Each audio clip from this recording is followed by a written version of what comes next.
മനോജ് സാറേ, ഫോൾഡാ? എന്ത് കംപ്ലൈന്റ് വന്നാ? ഇത് ഫോൾഡ് 5 ആണ്. ഇത് കംപ്ലൈന്റ് പറഞ്ഞാൽ സൗണ്ട് ഒന്നും വർക്ക് ചെയ്യുന്നില്ല.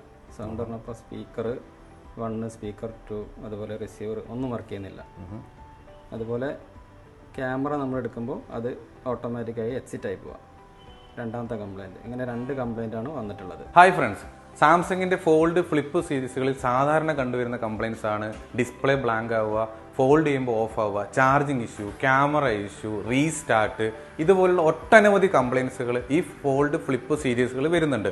ഇതിനായിട്ടുള്ള മെയിൻ ആയിട്ടുള്ള റീസൺ എന്ന് പറഞ്ഞാൽ ഇത് FPCയുടെ പ്രോബ്ലമാണ്. പക്ഷേ നിങ്ങൾ സാംസങ്ങിന്റെ ഓതറൈസ്ഡ് സർവീസ് സെന്ററിൽ പോയാൽ അവിടെ FPC മാത്രമായി ചേഞ്ച് ചെയ്യാനുള്ള ഓപ്ഷൻ ഇല്ല. പകരം ഡിസ്പ്ലേ മുഴുവനായിട്ട് മാറേണ്ടി വരും.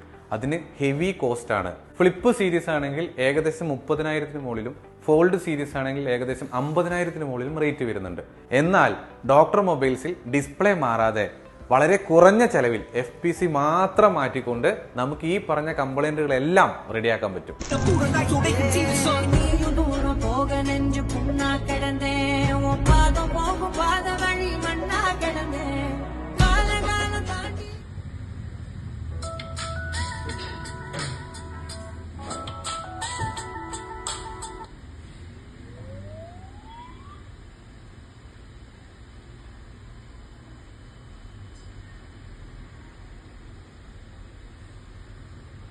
അപ്പോൾ ഫ്ലിപ്പ് ആൻഡ് ഫോൾഡ് ഉപയോഗിക്കുന്നവർക്ക് എന്തായാലും ഈ വീഡിയോ ഉപകാരപ്പെടും. അതുകൊണ്ട് മാക്സിമം ഷെയർ ചെയ്യുക.